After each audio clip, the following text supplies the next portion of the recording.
What's up, guys? It's Jaded. Or is it? And since news is pretty slow this week, I'm gonna be diving into some older topics of interest, some stuff that you probably already know about, or maybe you don't, but just wanted to talk about some topics that people are being very passionate about on the forums, and I'm gonna group two of them together. And the first one is gonna be the limitation on players, or how many players you can have within a game. And we're talking normal game here. We're talking like the quest, the story games, not the arena, nothing to do with the arena. So for those that don't know, there is going to be a 4-person limit. As of now, that's how it's set, and should expect that for the future as well. I don't expect that to get changed. Although, anything can happen. So getting into it, a lot of people were kind of struck by this because Diablo 2 has an 8-person limit, and it's half as many, I mean, when you think about it, it seems like a big issue, or like a mistake on Blizzard's part the first time you hear it. And I think that's why it kind of has become such a big topic of discussion, and some people are disappointed. But I kind of wanted to go over the pros and cons of them making this choice and kind of give my thoughts on it. So first I want to talk about Diablo 2 and how the 8-player limit was maybe not ideal, and maybe it didn't work as well as we thought it did, because everybody's probably been in a game with 8 people. If you've ever joined a public run of any kind, you've been in the game with 8 people. So the reason that it's kind of like, I kind of feel it didn't work as well, and probably why they're cutting back on the player limit. First thing is the amount of chaos and spell effects and just on-screen action that happens when all of the 8 players are together.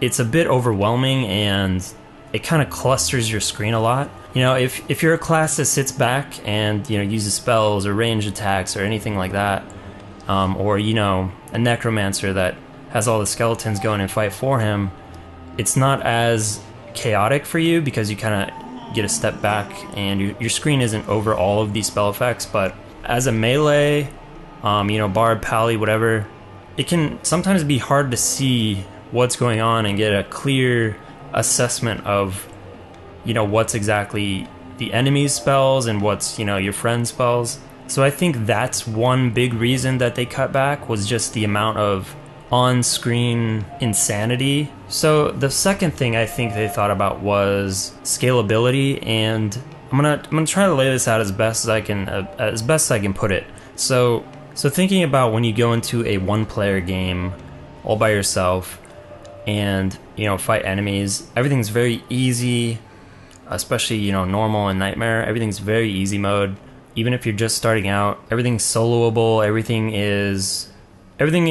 feels balanced. But when you start stepping up the scale of adding in players, and I'm gonna take this to an extreme just to kind of state what I'm trying to say a little bit better. So if you say you have like 100 people in a game, and it scales up every monster even more every player. It scales up for every player that joins. Mobs get harder, they have more health, they do more damage, etc. So say you're in a 100-person game and you go off and try to fight without your friends, without all 100 people fighting, your character almost feels useless. It almost feels like you can't have an impact when there's just this many people. And I realize 100's a bit much. Just trying to prove my point here, which is even with 8 people, you can sometimes feel like you can almost go AFK and everyone's just gonna do your work. But when it's small, when it's 4 people, you're all working in co-op. You're all unique. You all have specific skills that you want and specific buffs that you're giving to the party. When you get 8 people, some of that can overlap, and that can take away from the experience. So talking about the pros of having 8 people, really the only pro I can see is you just get to play the game with more of your friends, and you don't have to disclude as many people from playing with you. When the game comes out, you're only going to have 3 other people that you get to play with, which is kind of a bummer in some regards, but I think just the fact that it's going to enhance the experience that much more, you're just going to feel much more needed. So those are some of my thoughts with the 4-player limit, and I hope people can kind of realize that, you know, this is a step in the right direction. And like I said with Arena, it's still 3-on-3, so there's still 6 people total, 3 fighting 3, or, you know, you can obviously go lower, 2v2 and 1v1. But yeah, so moving on, I wanted to talk about the next limitation that had been announced, which was the 7 active skill limit.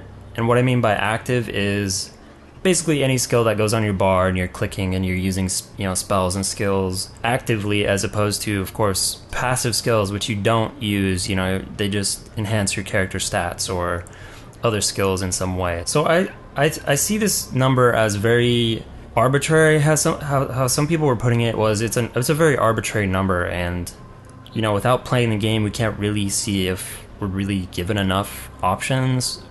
This combined with skill cooldowns has some people worried that we're not going to be doing enough. And I'm going to shoot back to Diablo 2 again on this. Not that I should, because I feel like the skill system in Diablo 2 is very straightforward. There was nothing very interesting there, I want to say. Like, the skills themselves were cool, but the whole system in general was, well, it left a lot to be desired. If you ever go back and play again, it's definitely something that should not be copied, in my opinion. It was just one of the weak points for me when I went back and started playing the game again. And so what I had saw people talking about and saying and sort of wishing was, some people were just like, oh man, 7, I wish it was just 8. Or 7, I wish it was just a little more. It's like, someone posted this image and it really spoke to the way people think. I don't know, there's just something about this image that just really connected with how people were thinking about this. People just wanted more for no reason. They weren't, you know, they just wanted more, and their brain was just telling them, you know, we should have more skills because more is better. And we kind of want to avoid that when thinking about game design. More is not always better.